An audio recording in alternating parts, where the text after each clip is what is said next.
So here's a guy who's got money, and he's fit, married, kids. He's living the dream, right? Now it's miserable. Move over, baby boomers. It's time for Gen XYZ. It's time to stop waiting on the world to change. It's time to be the change. It's time to stop thinking about how your life can be better.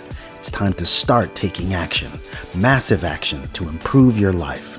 Join Zach Winter and Markader Rios every week as we learn how others had the grit, determination, and conviction to 10x their lives, and as we explore ways that can help you 10x your life. Hi, and welcome to another edition of the 10X or Gen XYZ podcast. I'm Zach Winter. And I'm Markader Rios. And today, as our very special guest, we have Derek Peterson with us. Derek's the founder and CEO of Adapt Media Agency, a full-service digital marketing agency focusing on emerging and medium-sized organizations.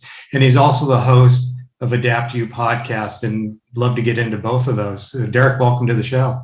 Hey guys, thank you so much for having me on. It's a pleasure. Yeah, totally. Man, you got so much stuff going on. I tell you, it's awesome.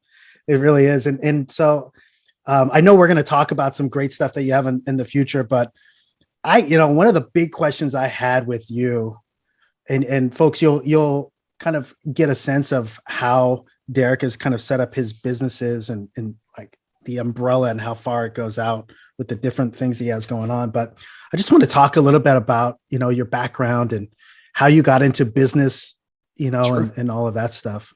Yeah. Yeah. It's funny. I'd love to say I, was born with this desire to create these businesses as a young age. And I don't think you realize what you want to do when you're younger, but when I look back now at some of my younger upbringings, I guess that, I always had sort of that entrepreneurial spice, it was just something that was in me. And, the earliest example I can think of is when I was, I think I was like 12 or 13 years old, living at home with mom and dad. This is way back, right? So I'm in my 40s now. And we lived in a nice neighborhood, and I noticed a lot of people I wanted to make some money. So we had this little phone book, a directory of all the people in our neighborhood that lived there. And I was like, you know what? I've got a lawnmower. I noticed all these people are hiring these adults to mow their lawn. I can mow their lawn probably for less. Literally, that's all I was thinking.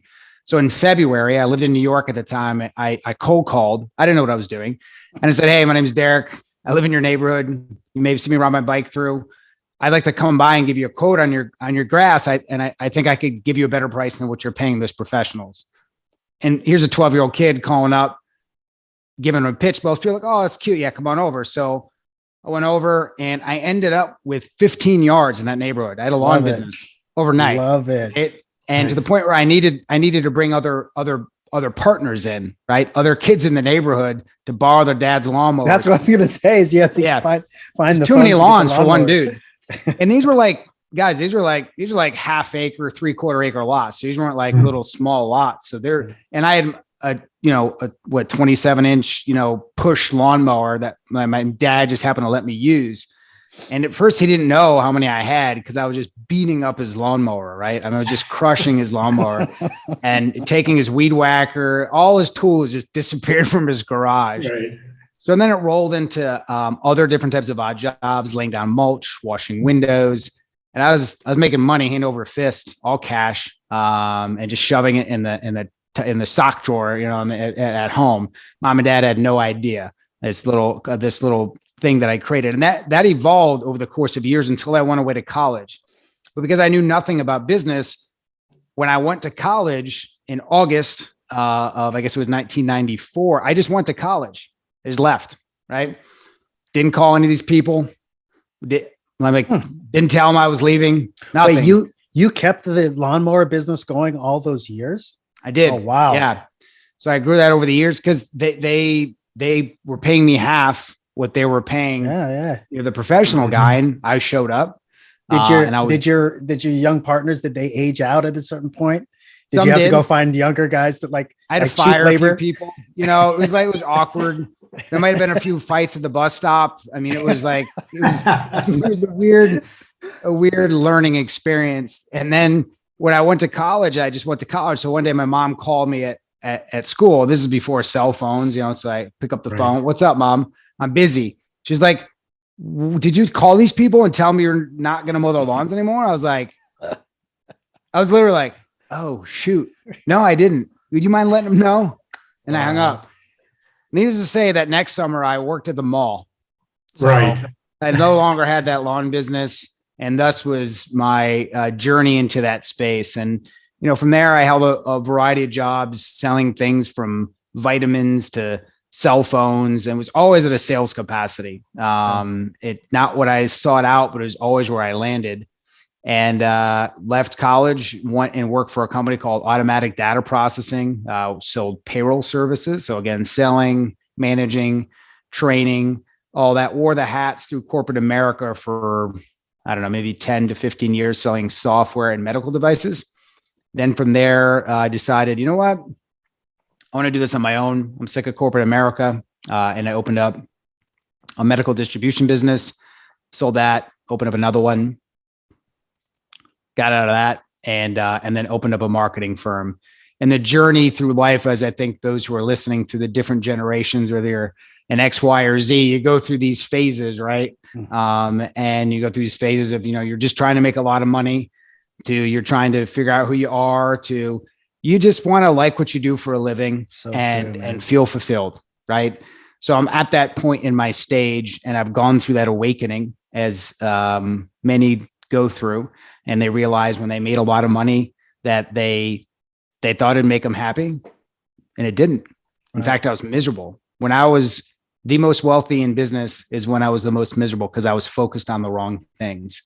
Was that during your W-2 job, or did you have your business at that Great point? question. That was during the medical distribution business. And it was really where the whole Adapt brand was born, was through this life-changing awakening of, here I was in my late 30s. I was in a gated neighborhood in an 8,000 square foot house with a $250,000 pool in the backyard, a convertible $120,000 car in the garage. I don't say this to brag. I say to say it's ridiculous.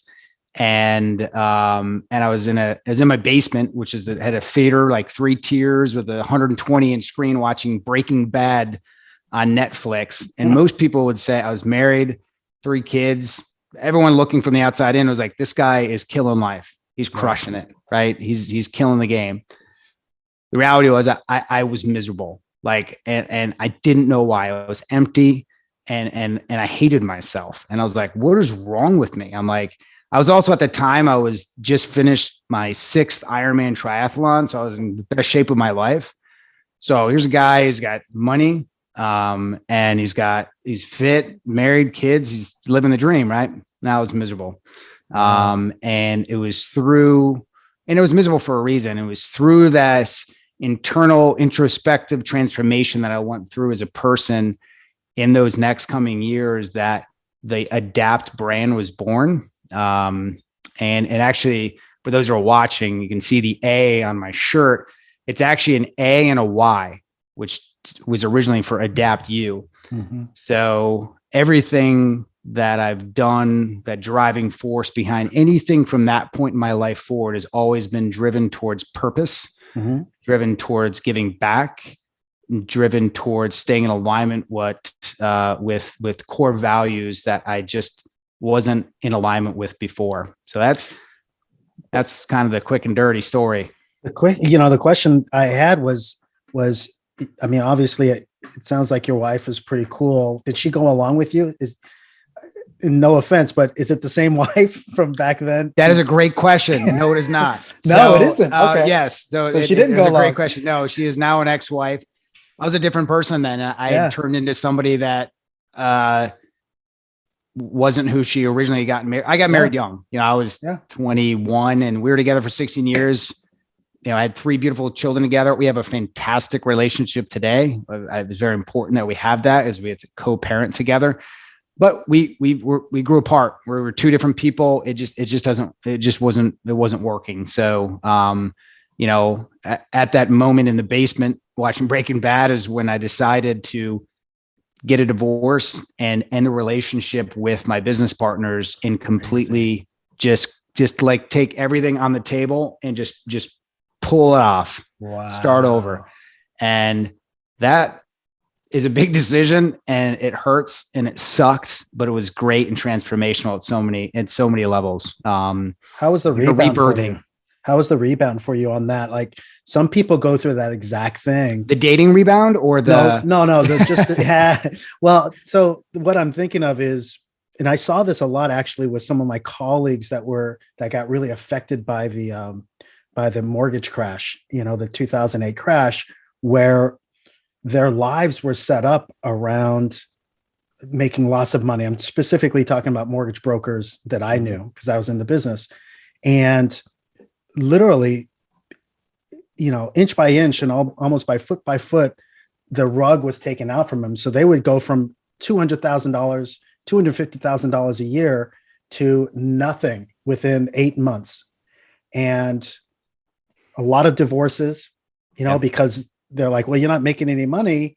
What are we doing? You know what I mean? And like, just things started changing. And a lot of these guys and girls were in their midlife. And so, or the beginnings of midlife. And so they were dealing with that too. Like, it's not worth it, you know?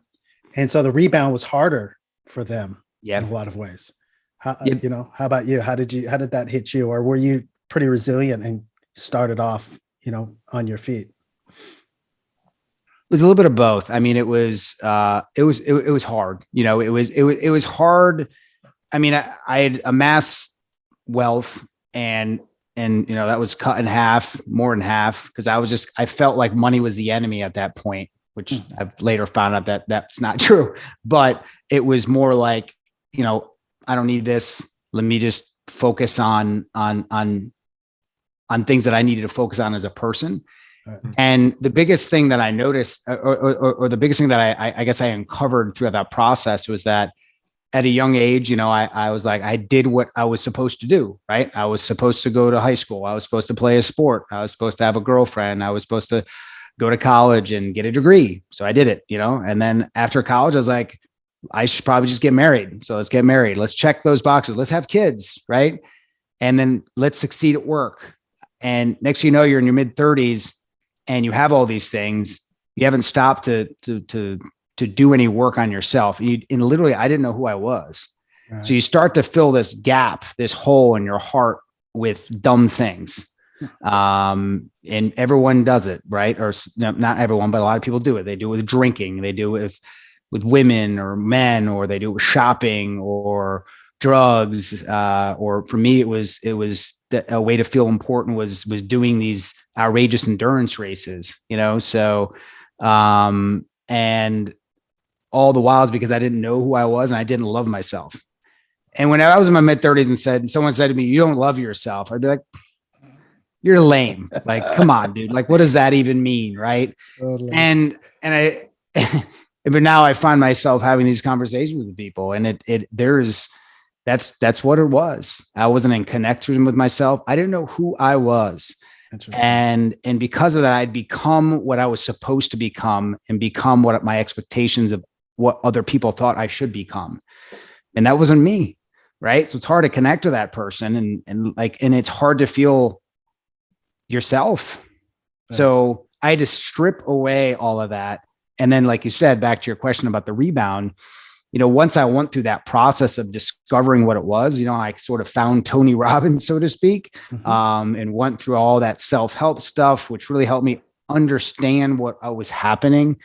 And then, so now it was in front of me and I felt I could create a path to rectify those things and focus on different things. And ever since being on that journey, it has been a complete and total ride of utter bliss. And during those times there was a lot of times where I was making no money, like none. I was struggling. Right. I had lost or given up a good portion of what I had amassed over the years. I had made a series of bad investments that were not paying off and were turned to nothing.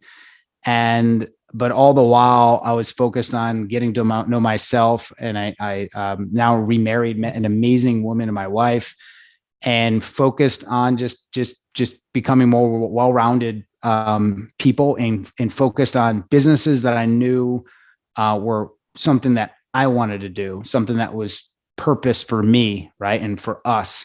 Right. And since then, the two of us have just grown tremendously. And that rebound is, it had a little bit of that, we'll call it hockey stick growth curve, where it's a little flat in the beginning. Mm-hmm. And now it's taken off to the point of, I feel at times I'm drinking from a fire hose, but the water tastes good. That's great, man. That's great. Yeah. That's awesome. Yeah, it's really interesting that I always think about, how when you kind of set yourself, well, two things. Like, I come from the entertainment industry, right? And I have an acting background. So a lot of times we would always, especially in the business, we always talk about, you have to pay your dues, right? And I spent a lot of time in the theater, so much that I loved it. And I actually love it better than the business, even though I was a working actor. But what I also realized in seeing, my peers in the successes that people had, to mega successes to not so much, and my situation too, is everybody pays their dues at some point.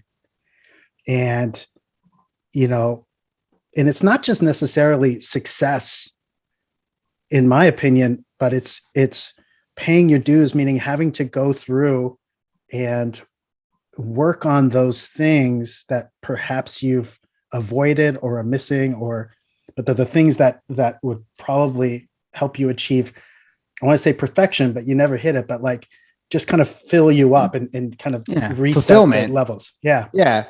There's no greater or bigger failure, I think, when someone has achieved all their goals and they don't feel fulfilled, right?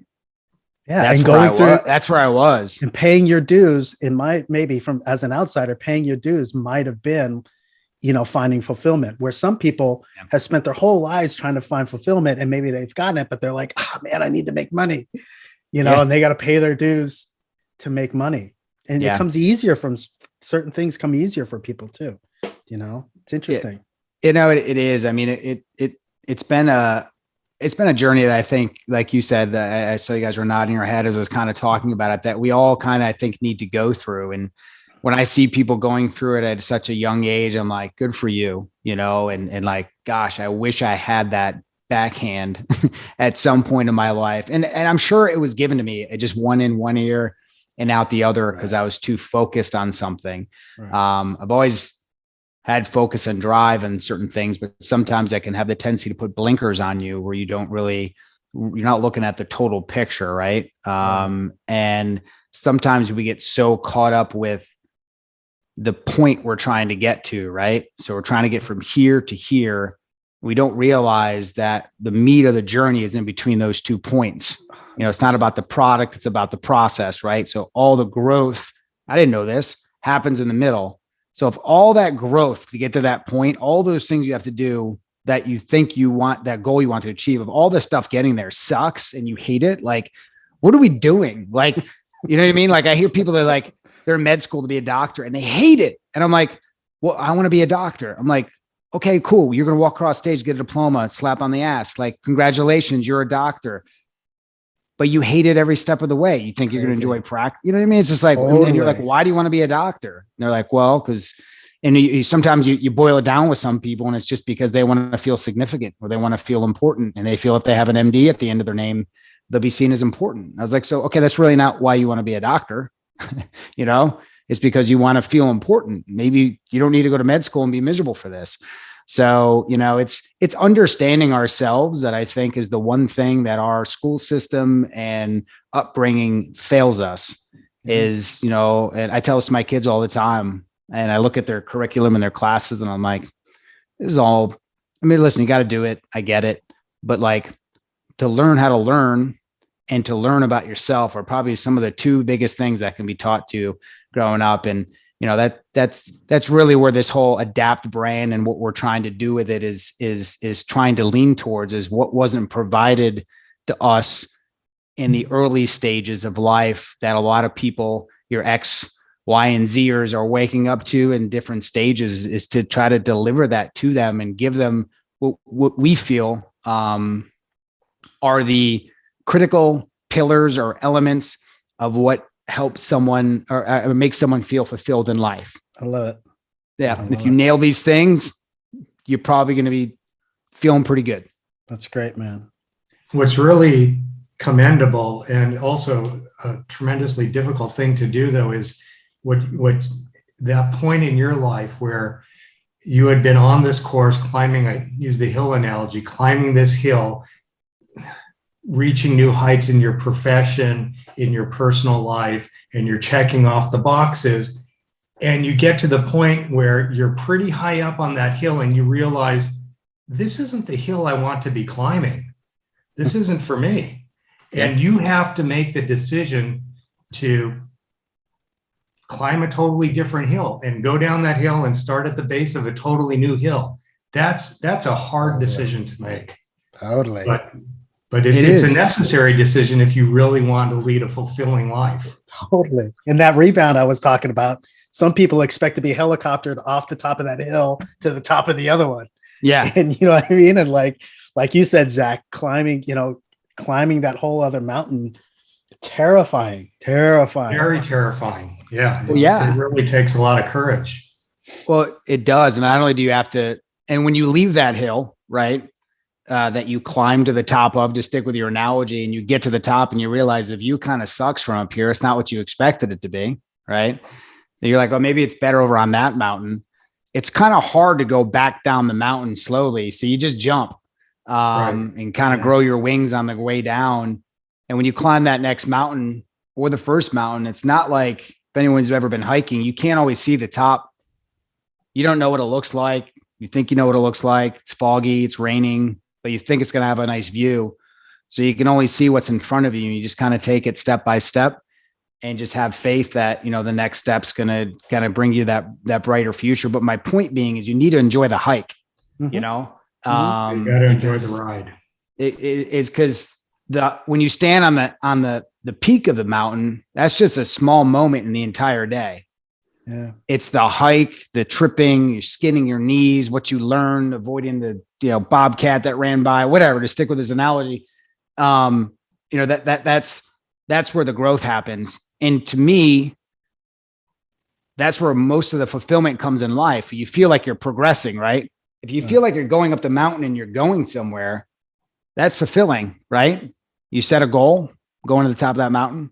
And as long as I feel like I'm making progress and I'm growing through that progress, that to me, for most people, is the definition of fulfillment or a big part of it. They're feeling that growth. It's very interesting. Mm-hmm. Yeah. Can you talk a little bit about, you mentioned those 3 pillars. Yeah. I want to hear more about that. And then maybe we can segue into kind of how that breaks off in terms of what you're doing, within those 3 spaces, I guess. Those pillars. Yeah.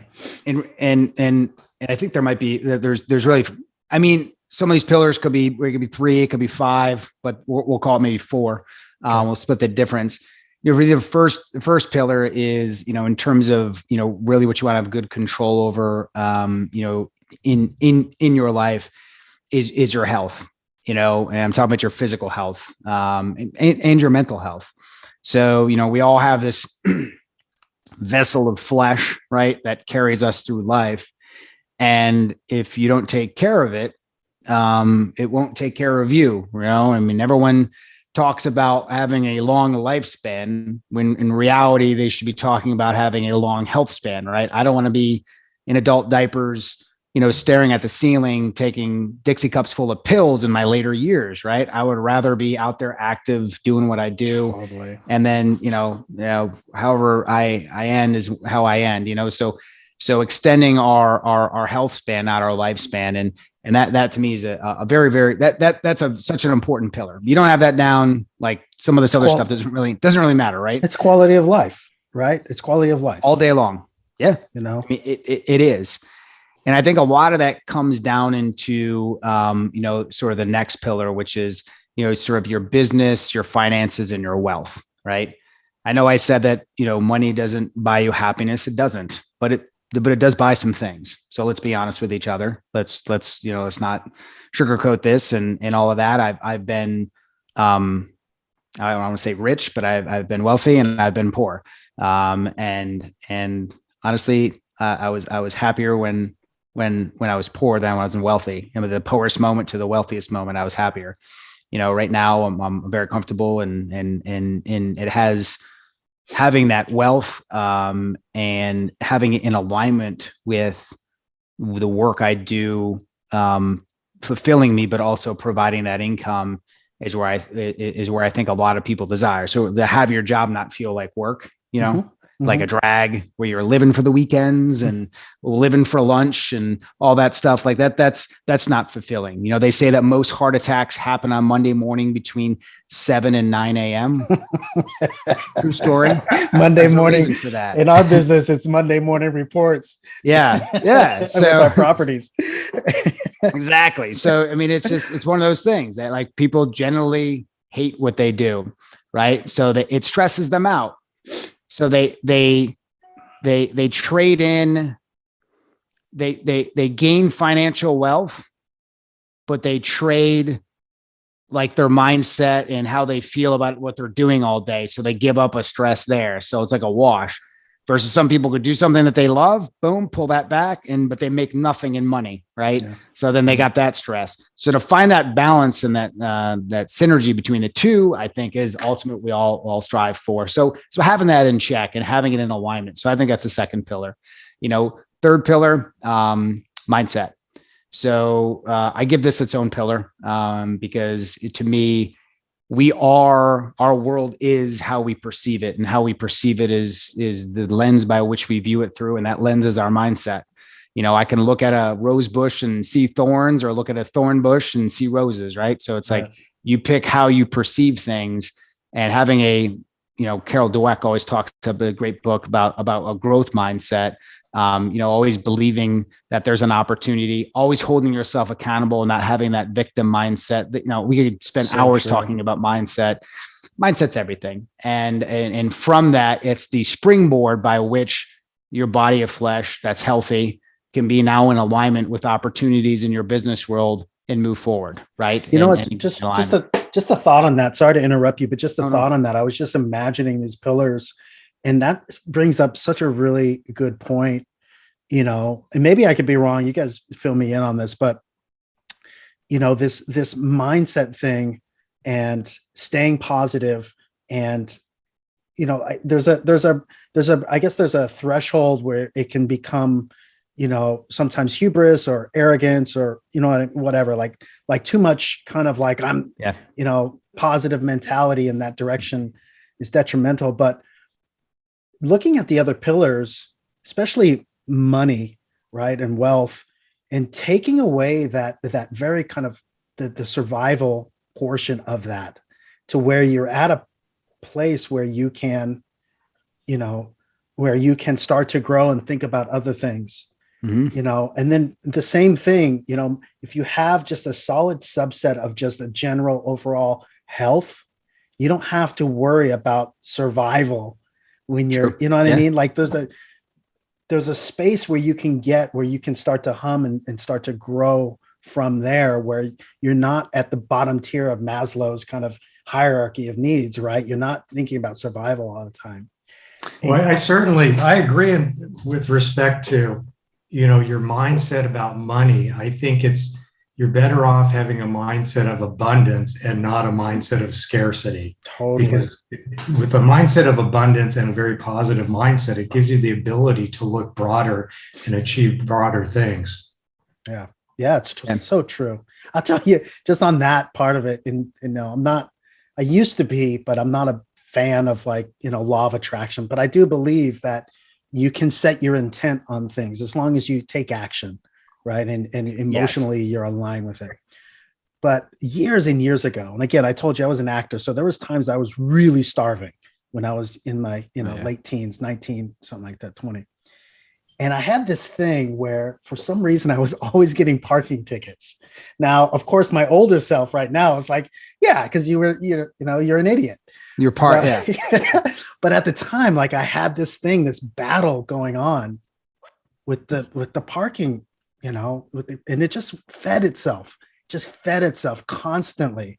And it always was it's so weird.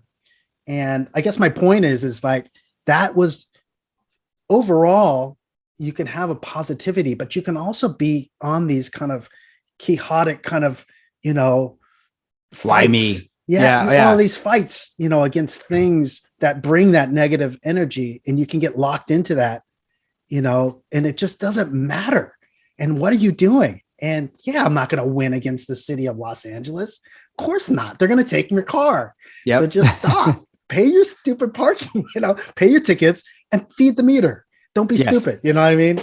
Yeah. And so that's just a small kind of, to me, that was a mindset thing, but it was also, to your point, Zach, that was a scarcity thing when it comes down to it, because there was part of me that was trying to find control where I had none.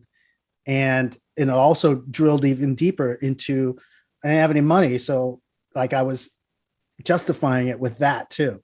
It's very interesting. Yeah. It's interesting how we can get in these states of mind. Right. And something like when you're in that state, we all know it, right? We wake up, we didn't sleep well, and I stubbed my toe. Right. And I just set the tone for my day. I'm cursing. It hurts. I'm already tired. Now, when I go into the kitchen and we're out of milk, it's like, gosh, that is like the biggest deal. Or like, if you woke up, you slept like a dream, you had a great shower, you feel like you look great that day. No milk, no big deal. Just go, I'll have a banana, whatever.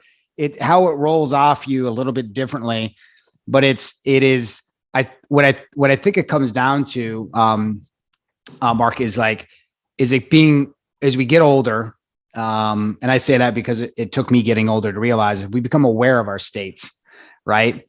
And when we're in that state where that parking ticket, I know the next thing that goes wrong, someone cuts me off traffic, I'm gonna probably follow him, right? And dog cuss him out. When in reality is like, we're in a state, has nothing to do with that person that cut me off. It started with me stubbing my toe in the morning, having no milk, and then getting a parking ticket. And someone else is now the victim of that. It's being aware of our mindset and being able to recognize those signals. We all have these bad days. I think you started this thread of the conversation with, people that are like, always think positive. Everything's great. BS. It's not. Sometimes it sucks, but there's a way in which you address it. You have your moment, and then you move on, right? You stay in that state because you got to get it out, and then you move on. And that's all part of mindset, all part of a mindset training.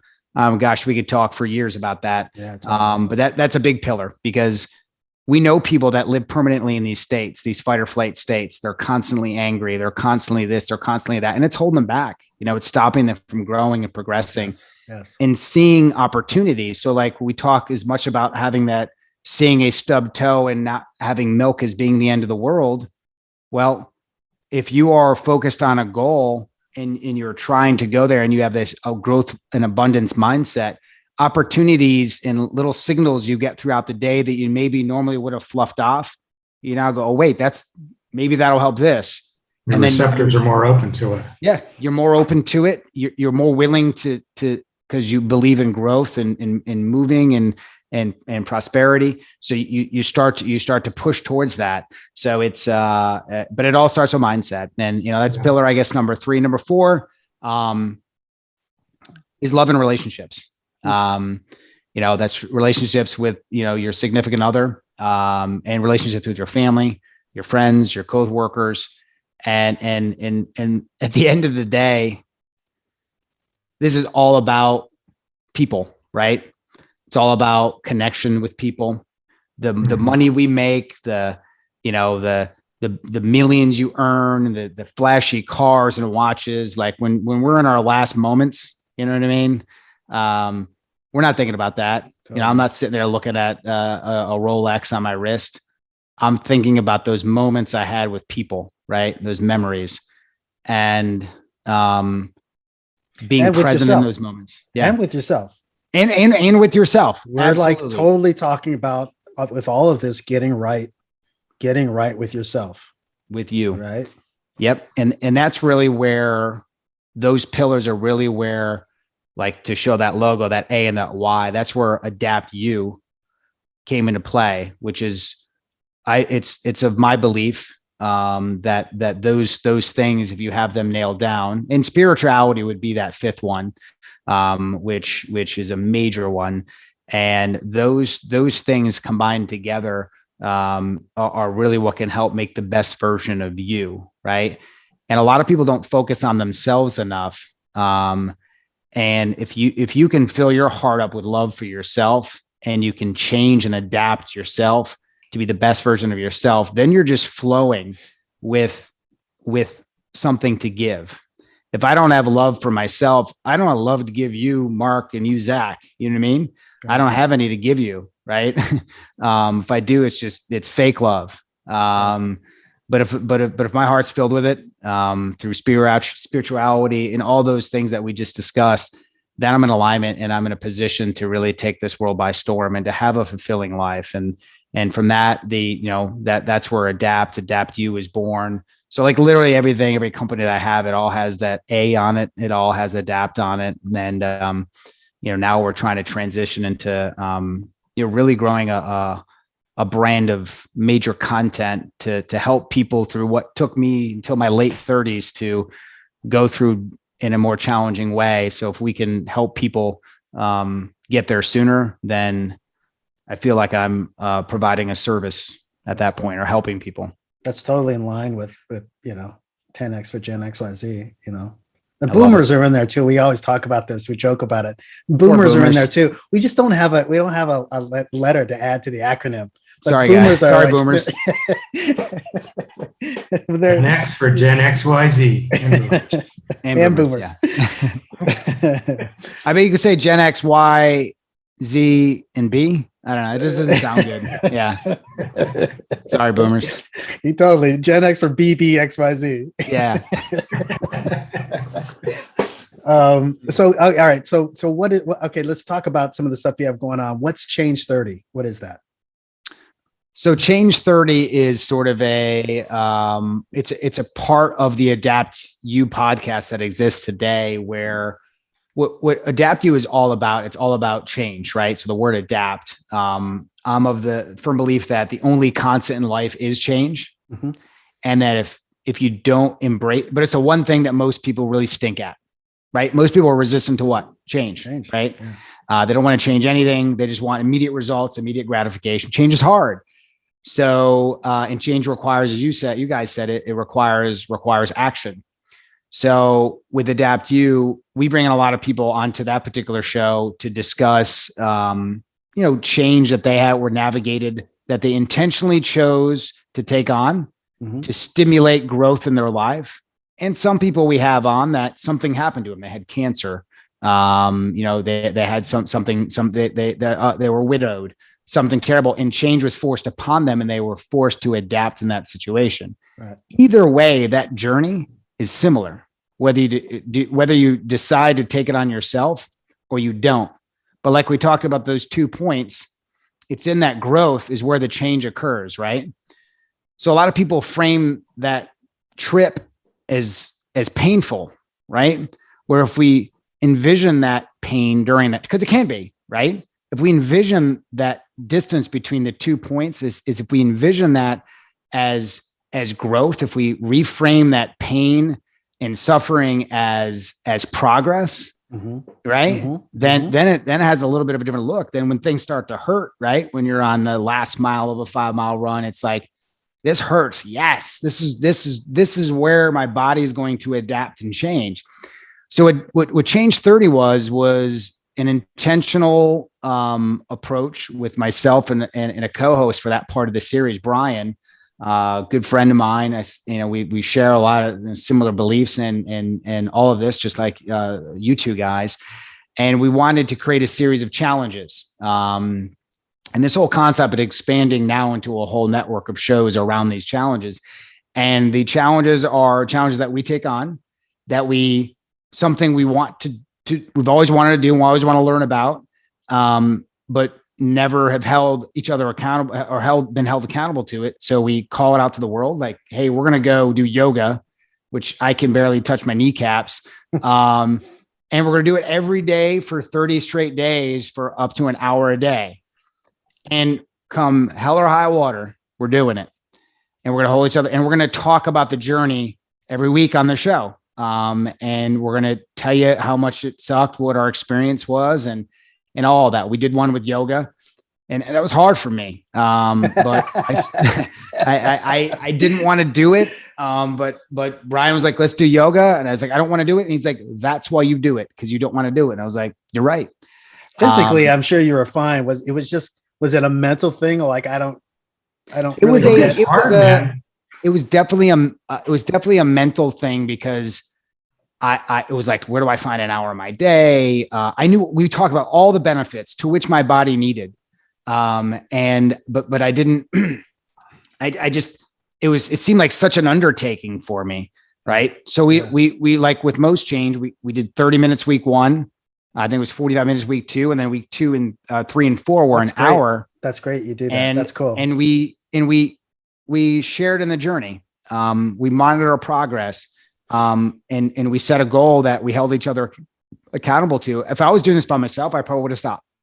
Yeah. But with Brian, we went through it together as two brothers, and we talked about it every week, because we had to hold each other accountable to be on a show. And it was just us sharing in our experience. We had another one around breathing, which was life-changing for me. The breathing challenge literally changed my life. I love it, because we did this what's called box breathing, and I discovered I wasn't a very good sleeper, never been a good sleeper. But if I do the box breathing a couple hours before I go to bed, it switches that sympathetic nervous switch in your body. And I have a special bed that monitors all my sleep stuff. And it was literally night and day. I sleep like a baby every single night because of that breathing. Which one is that? Is that the breathe in 6 and hold for 12 or something like that? So this one is, so it's breathe in 5, 1, 2, 3, 4, 5, hold 1, 2, 3, 4, 5, breathe out 1, 2, 3, 4, 5, hold 1, 2, 3, 4, 5. So it's like, it's a box. Yeah. It's what the like SEALs and other military folks do in a gunfight. Which I don't know how you do that in a gunfight, but because you have to kind of think. After a while, it becomes routine. But we did it for 20 minutes straight every day, and I did it one night, like watching Netflix. And that night I slept really well, and I was like, "Oh, that was cool. Maybe it was the breathing." I did it again and again, and I never stopped. And since then, my energy level, my recovery from fitness and activities, all those things sleep's everything. It's the most important thing that we can do. We spend a third of our life on our backs. And if it's not good quality sleep, and same with Brian, we were like, oh my gosh, that's free. Amazing. It's available. If I'm stressed out, if something really pisses me off, I will stop. I'll box breathe for 2 minutes. I'm good. That's awesome. It is like a weapon. And if you think about it, guys, like I can go 60 days without food, 3 days without water before I die, maybe a minute and a half without air, but we don't practice breathing. And it's, there's a lot of science behind it. So that was one of the challenges. And it was great. Is box breathing different than meditation? Are you focusing on your breathing and trying to keep a clear mind, or does the focus not matter as much? So that's going to be one of the next challenges, is the meditation side of things. There was no mindfulness involved. If that was, you could, but to be honest with you, I was box breathing while I was just sitting next to my wife for that last hour before we go to sleep, just trying to just unwind. And sometimes it would be tough because she'd want to have a conversation and be like, I'm holding my breath. Hold on. Right. We got to hold on a minute, babe. But now there was no mindfulness involved. This is straight physiological breathing. And it was transformational for me. I think that's an understatement. So it's very cool. Yeah, it was very cool. So much so that, we're, with this new venture with these shows, we're now going to take it from, okay, here's Derek and like Brian doing it, to we're going to teach everyone else how to do it, and then create systems for accountability for you to do it, and get you involved and hold you accountable to go out there and actually do it, so that people can actually feel the impact. 'Cause let's be honest, we all listen to podcast shows, read self-help books, but 99% of the time we don't do squat. You're like, that sounds like a great idea. I should implement that. But that's actually what's happening, and it's a little bit cynical, right? Because there's a marketing thing going on right now where challenges are the thing. Russell Brunson, I think he might have started it, but maybe it goes back to, somebody else. But, these challenges have kind of been put out there to help grow your business or bring in leads or whatever it is. Mm-hmm. I like the 30-day challenge because there's a part of you that can sit down and say, you know what? I may stop if I have an accountability partner. Maybe I can go longer, but 30 days is reasonable for a lot of things. Yeah. It's tough enough that you're in the middle of it and you're like, oh my God, a 30-day stopping drinking, right? For some people, 3 weeks in is very difficult, 2 weeks in, but 30 days is doable if you've done it before, in my opinion. And the same thing with this, chunking away at things like that, where you're not like, it's a forever thing. Mm-hmm. You're like, it's 30 days. But it's enough to create a habit too, I think, or the beginnings of a habit. Right. And it depends on what book you read it from or what literature you read it from a scientific perspective. Some I've seen as little as in the 20s of days that is required to create a new habit. I've seen as high as 66, I think. So, that 30 is kind of that middle of the tier. But the key, I think, to your point, Mark and Zach, is that it's consistency. It's chunking it down. Yes. But then to truly create a challenge that I think will make an impact, you need to have that accountability factor, right? You need to have that system and some way to hold you accountable through reward or lack thereof reward is critical. Yeah. Because that's where I think most people don't take action, because when change starts to, when I want to do something different, right? Like, well, it's not up there, but I wanted to learn the Rubik's Cube. I was like, that'd be really cool to be able to move the Rubik's Cube in a minute and be like, people think I'm really smart. Right. So I was like, I'm doing this. So I got a Rubik's Cube. After I drove to the store, I bought it, you know what I mean? And I spent about an hour with that thing. And I was like, screw this. I'm like, they don't even make them where you could take the stickers off back in the day and put them on. Remember that? Right. You could take out the corner piece. Remember, you could take out the corner piece and reinsert Put it all together. Yeah, you actually have to know how to do it. So, so I quit. Right. This is a way back. And I was like, you know what? I was kind of ticked off at myself that I quit. And I was like, why did I quit? I was like, I was all this excitement. I knew I wanted to do it. Then when it got hard, I stopped and no one was holding me accountable. So I realized that while I didn't get an accountability partner, I set goals and metrics for myself to watch an hour of video and to practice an hour a night on that darn Rubik's Cube. And after a couple of weeks, I was that geek that gave me a Rubik's Cube with a lot of work, could do that Rubik's Cube really fast. That's cool. I don't know if I still can. I have to see if I remember it, but it's an impressive bar trick, if there happened to be a Rubik's Cube there. So it is, but that's challenges are in change. Challenge is really all about change for me. And behind that whole Adapt brand, and that, we're all going to be faced with change. I mean, look at the last couple of years, right? I mean, look at this whole COVID thing. We've all been hit with it. And some people have thrived in this time, and some people have utterly hit the wall. And while I'm sure there's a lot of different situations and stories amidst this, I think it's those in that time that know how to adapt and adjust and change and have intentionally put themselves into challenging situations before, not waited for it to hit them. They're conditioned to the process of change. They know what it feels like. They've been through this before. They got this, right? And that's really what, Adapt is all about, is like, we're going to challenge you to do those types of things in the arena of health and wealth, love and relationships. Challenge the relationship, challenge the way you approach finance, challenge the way you approach your health. And so when something does happen, you get hit with cancer, right? Bankrupt, business partner screws you, whatever the case may be. You're like, I've been through some challenges. I got this. I'm prepared. I have that mindset that I can get this fixed. I'm not a victim.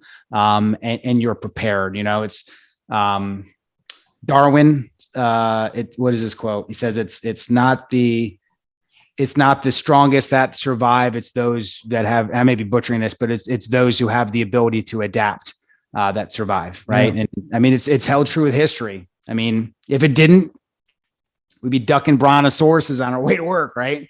Those are big, strong animals, and, they're not stomping around anymore. You just really kind of, you kind of congealed an idea, a thought that I had. Like if I think about myself, there's a part of my personality that can be very, very stubborn, just in a lot of ways. I don't want to say bullheaded, but just kind of, I want to figure it out for myself. Mm-hmm. Do you know what I mean? And this challenge thing that you have going on, like I can see, especially if you find a way to kind of tie in all of the challenges to help people get to something. Mm-hmm. At the very basic level, there's a certain kind of stubbornness that you have to have in basically, blocking out the outside voices or even the internal voices and saying, if I just steadily just move through this thing consistency, right? If I am stubborn enough to just keep on moving, I will have a breakthrough, which really ties into, at a very basic level, this mentality thing that you're talking about, that it's not necessarily positive thinking, but the mentality of, I can do almost anything if I have the right equipment, the right knowledge and enough practice to get me there. Right. Maybe 30 days isn't enough, but maybe it's enough for you to jump off for another 30 days and another 30 days. And if you like it enough, it turns into something. Right. Well, and isn't that the whole point of having these challenges? I mean, learning how to meditate or box breathe is great, but the bigger picture is you're instilling perseverance and grit and determination. Yeah. You're locking in that journey. You are, and you're like you said, you're learning something, and then you're challenge yourself to stick with it, right? As we are what we repeatedly do. Right. So if I box breathe every day, I'm a box breather. Right. If I drink every day, what am I? Right. So it is that discipline that the challenges bring. And then from that, we hope to give you feedback in those 30 days to at least instill a new habit, but at the very least, provide you with enough feedback where you go, you know what? Like, I'm seeing benefit from this. I'm going to stick with it, and box breathing was one of the challenges that I stuck with. Do I do yoga for an hour every day? No. Do I do yoga? Yes. I know before I didn't do it. So you bring it, you decide after the challenges how you're going to bring it into your own lives. And that's growth. That's progress. That's bringing on new skill sets that are only going to enhance and enrich your life. So that you can be the best version of yourself. If we keep doing the same things, we're going to get the same results, right? As Einstein says, but we have to, if we can help get people to look in a different direction, if I keep looking in this direction, I'm going to see the same things, right? So, and people are afraid. They're afraid to even try things. Fear of judgment, fear of failure, fear of a variety of different things. Well, that's where mindset comes into play. Let's divorce yourself of that, not give a crap what anyone thinks about you. Right. And let's go ahead and do it. When I see people like that, I love it. Have you tried the box breathing now and the yoga together? I wonder, have you done both at the same time? Both together? No, I haven't. That's a good idea. I definitely incorporate a lot of breathing into into yoga when doing yoga. That's a huge part of it. Yeah. As I'm sure you guys know, but it's what box breathing did for me was made me more aware of breathing. Like when I'm stressed or tired, like I'll notice my breathing is more shallow, or like or any other time in the last 40 some odd years, I never noticed that. Yeah. Now I notice it. And then when you start to understand the science, because when we take on a new challenge, we look into, okay, what are we doing here? What's the benefit? What's the physiology? What's the chemistry? We look at the science to see, so to almost get an anticipated result out of it, because that's going to determine whether or not I'm actually going to do this. Cool. Right.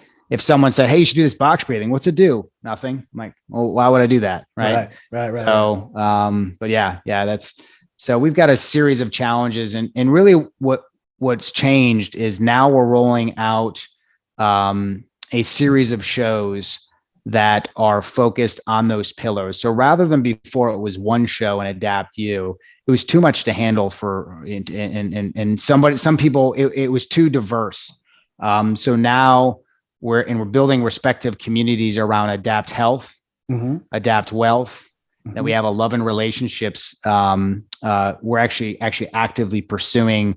We're looking for 2 female guests to be part of that show, and all to be part of this Adapt network that's really delivering on those pillars. That's great. And then each one of those pillars has their own respective challenges. So, the Adapt Health is going to be the first to launch at the time of the shooting of this recording. We're here in the early part of the year. So in early in the first quarter of 2022, got to make sure I remember that and say that right, because we just rolled the calendars.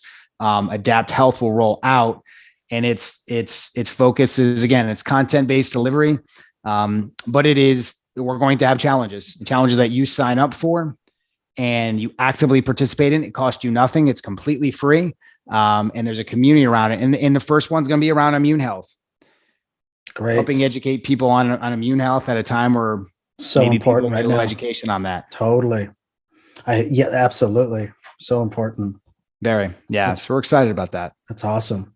And so how, in terms of like if I wanted to start joining your challenges on the Change 30 or some of the other ones, is it just simply listen to your podcast and when they come up, or have you started breaking these off now and I can like follow you on LinkedIn and see a new challenge come up and all of that stuff? Yeah, great. How does that work? Great question. So what I would suggest for those who are listening, specifically the Adapt Health is going to be rolling out first. From there, we see you roll into some of the others, but the adaptmyhealth.com is our website. And on that website, you will be able to see the ability to sign up for challenges. You basically just put in, your name, email, and phone number, and then you get entered into a system that when the challenge rolls out, you get access to special content that is specific to that challenge over those 30 days. That gives you special content to watch. Again, this doesn't cost you anything. And it provides you with constant accountability measures. We have a total accountability system to hold you accountable. And then there's content around that in a community that we manage through Facebook, where everyone who's part of the challenge gets to share in their journey. And like I said, this first one we're coming up with is going to be immune focused, but we're having detox, something, and a variety of other ones as it relates to your health.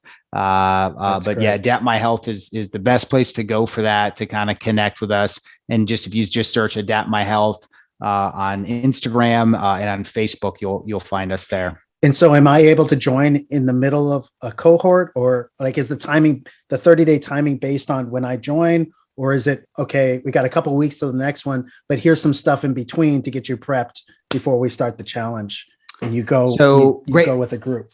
Great question. So they're going to be like a start date, end date for sort of the live portion. So what'll happen is during that time period, we're actually holding our podcast will be broadcast live. So people can participate in those, or they can listen to them later.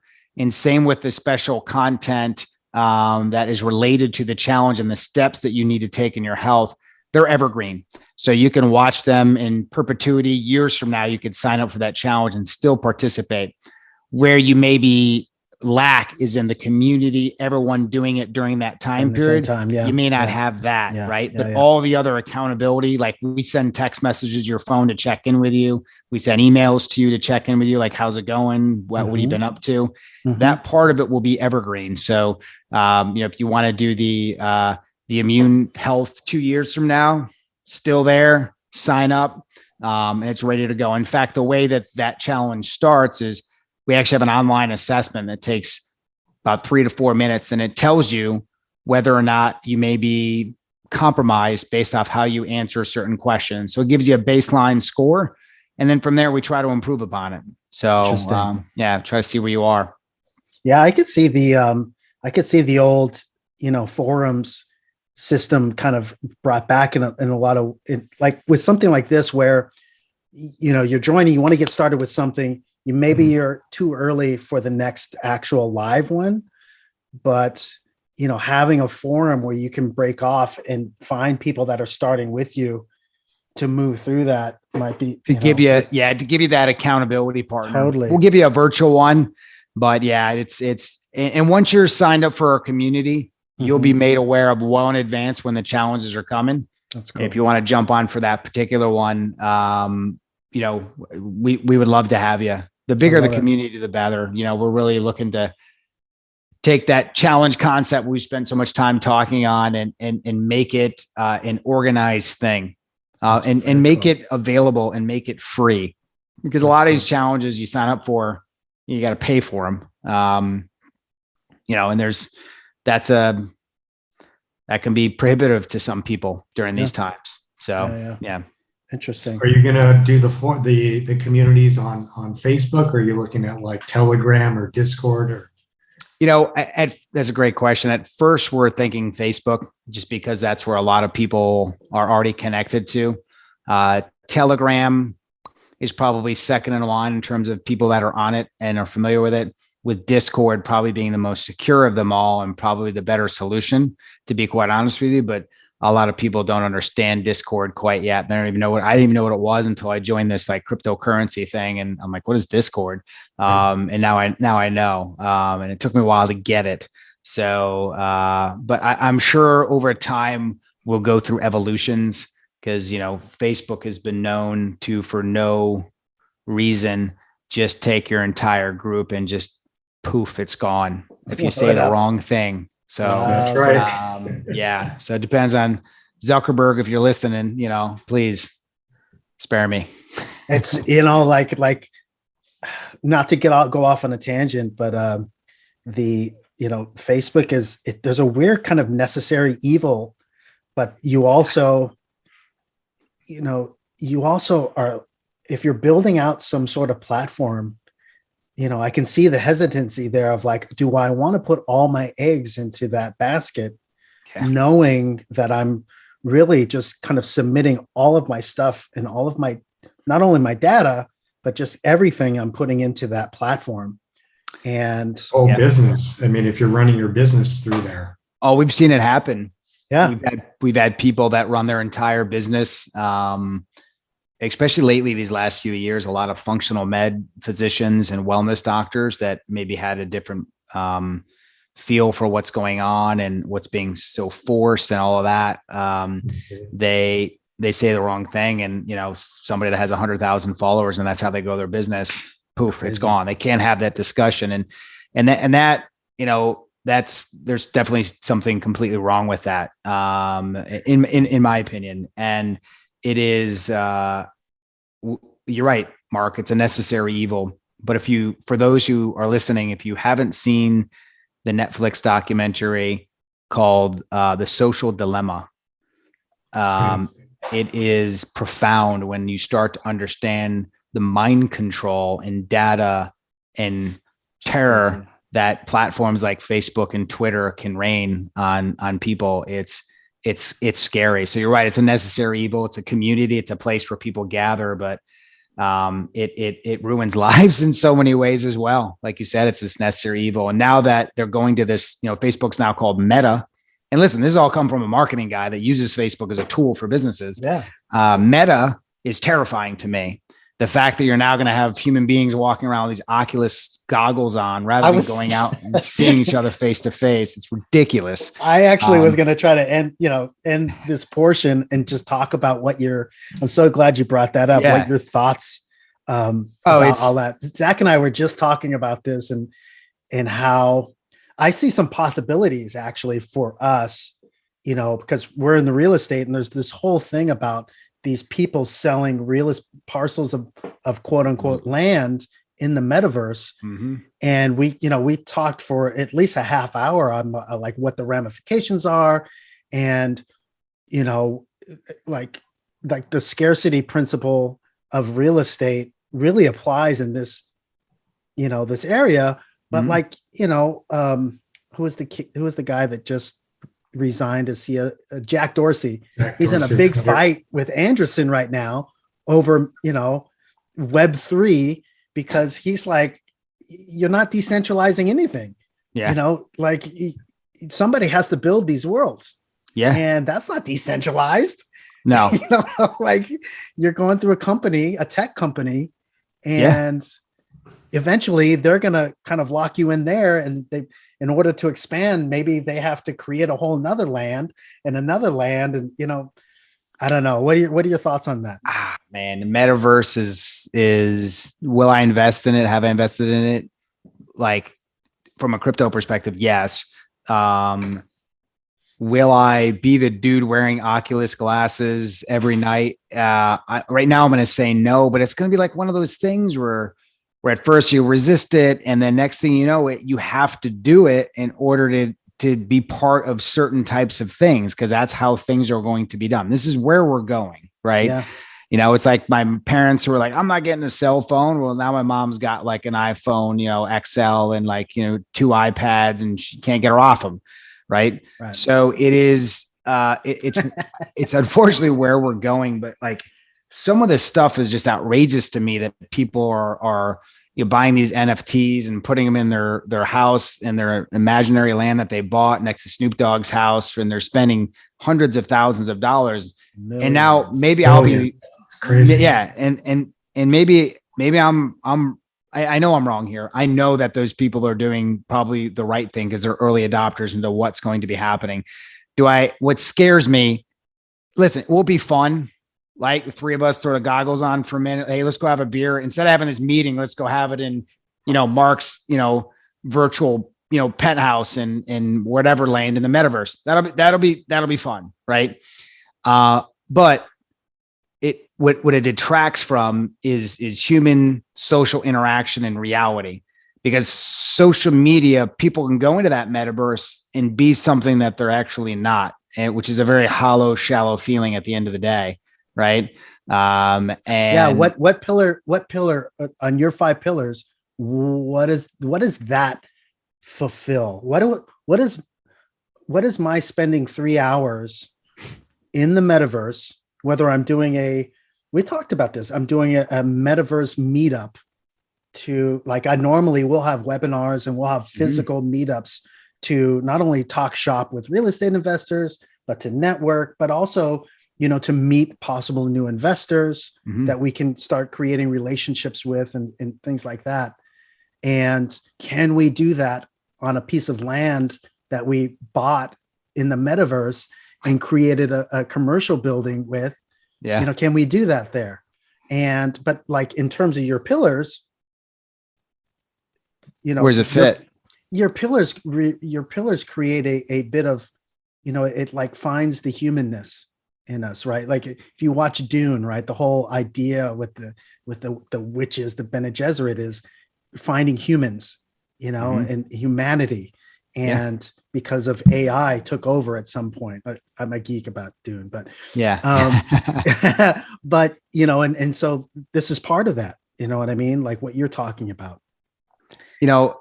Zuckerberg would say that it's about making connection. And what I would say is, listen, for maybe the business and wealth arm of the pillars of Adapt, to stick with that analogy, you could make the argument that, like this is a way to connect, just like this Zoom is, right? Right. With that, it has utility, but when it's used to hide from reality, knowing who you are and making deep human interpersonal communications, it becomes a detriment.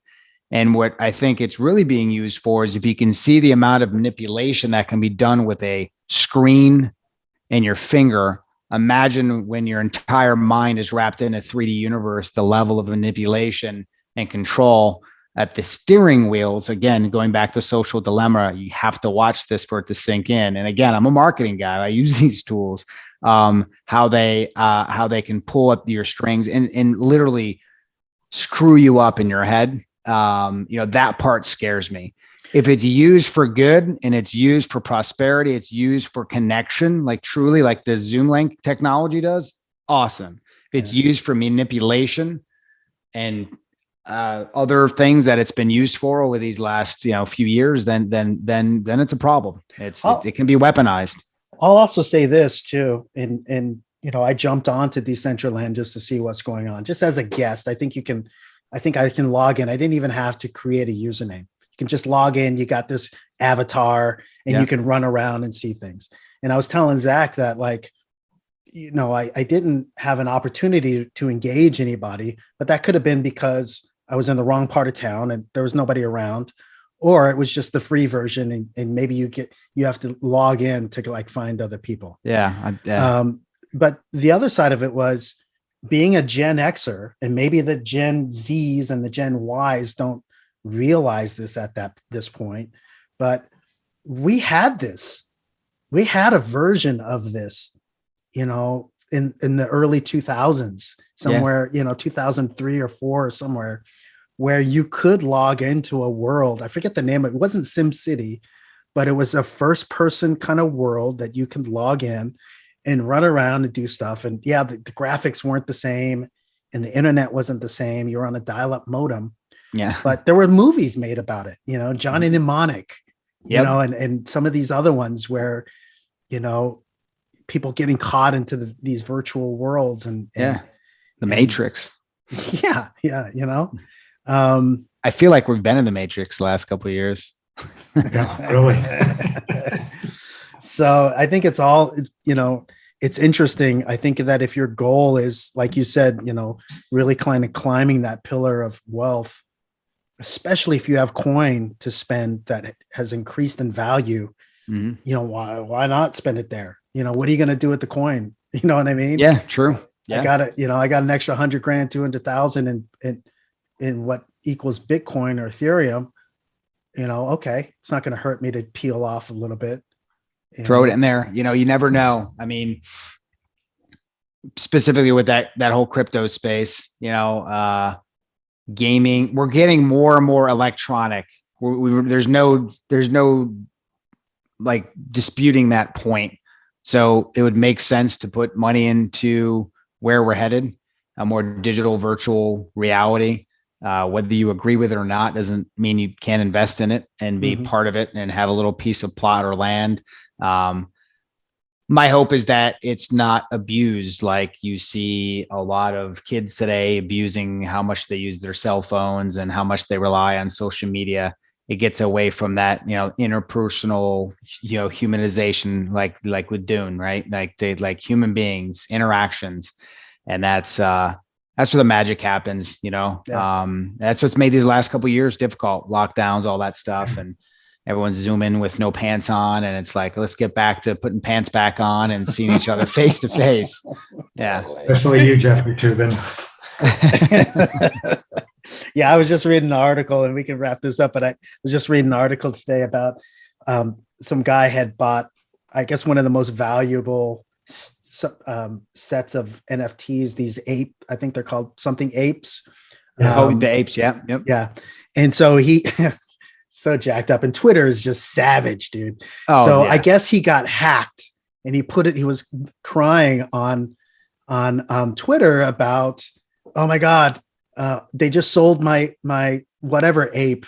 I can't, and I've been hacked. What do I do? And somebody wrote, they're like, oh, dude, that sucks. Hey, change your personal profile picture. You don't own that ape anymore.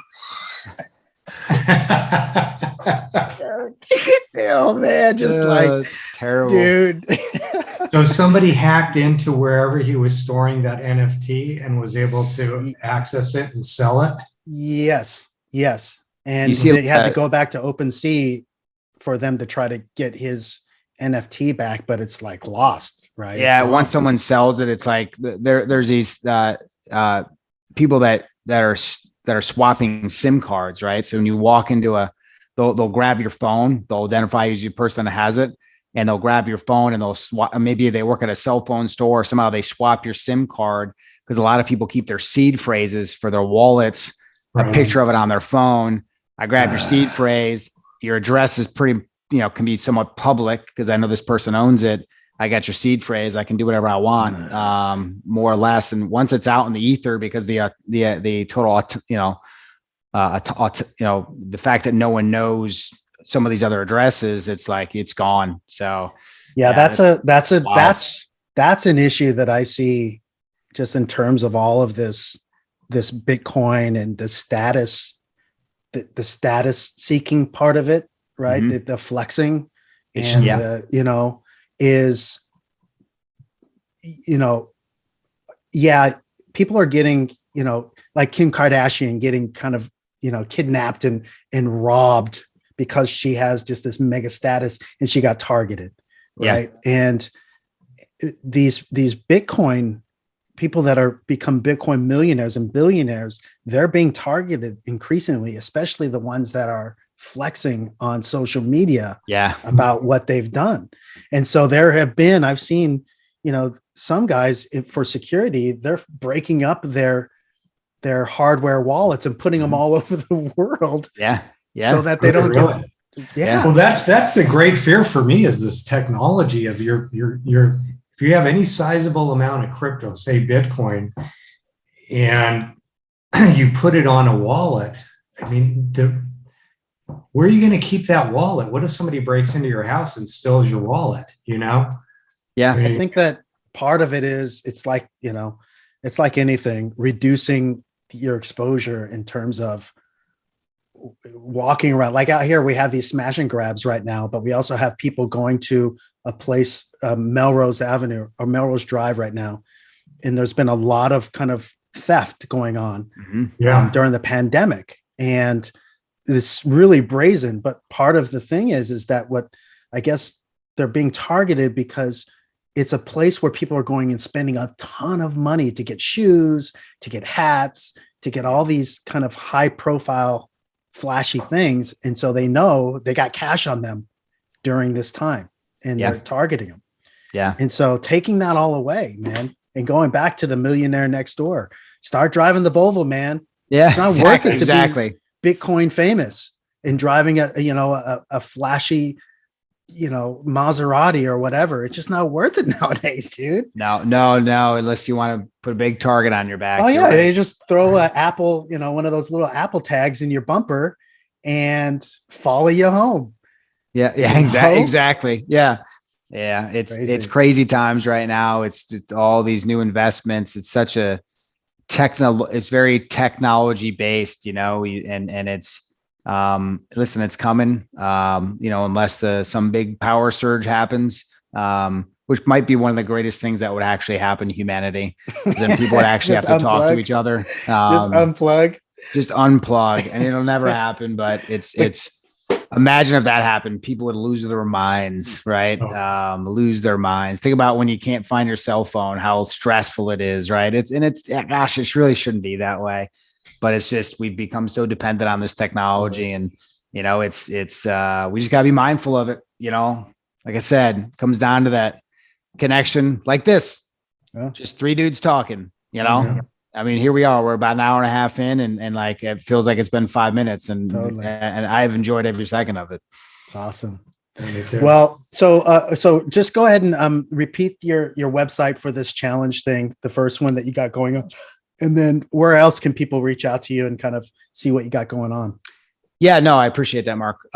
So for the Adapt Health, if you go to adaptmyhealth.com, that's where it's going to be, again, health focused, the challenges, the podcast. Again, there's a live component to it. It's kind of what we're hoping is a platform for better health for people.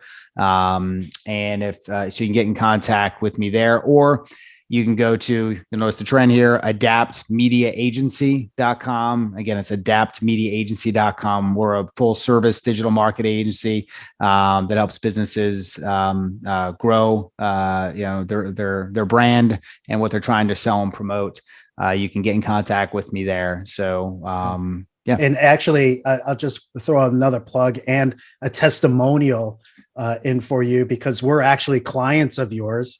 And the website that most people that are listening probably went through, Prosperity CRE, was built by you. Mm-hmm. And also the podcast portion too was all done by you as well. So definitely reach out if you like what you saw in order to get to this podcast, because Derek was behind it. So Yep. Awesome. Great Thank job. you. Yeah, man. Well, this has been fantastic. I don't know if you have any parting shots, it'd be great.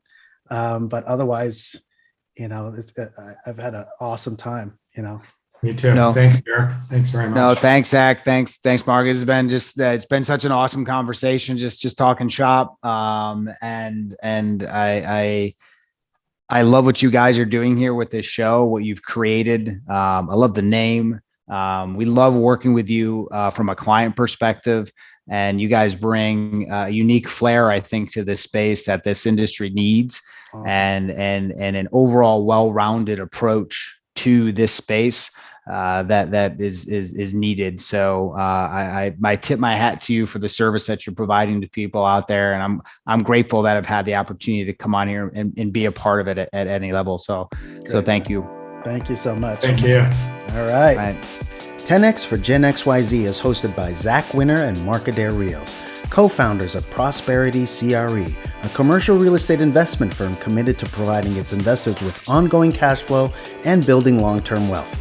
If you like the podcast, please give us a positive rating and subscribe to be notified about future content. Also, if you'd like to learn more about our approach to real estate investing, you can download a free copy of our real estate investment book, Investing for Cash Flow and Long-Term Wealth, by clicking the link in the show notes below. Thank you, and stay tuned for our upcoming episodes.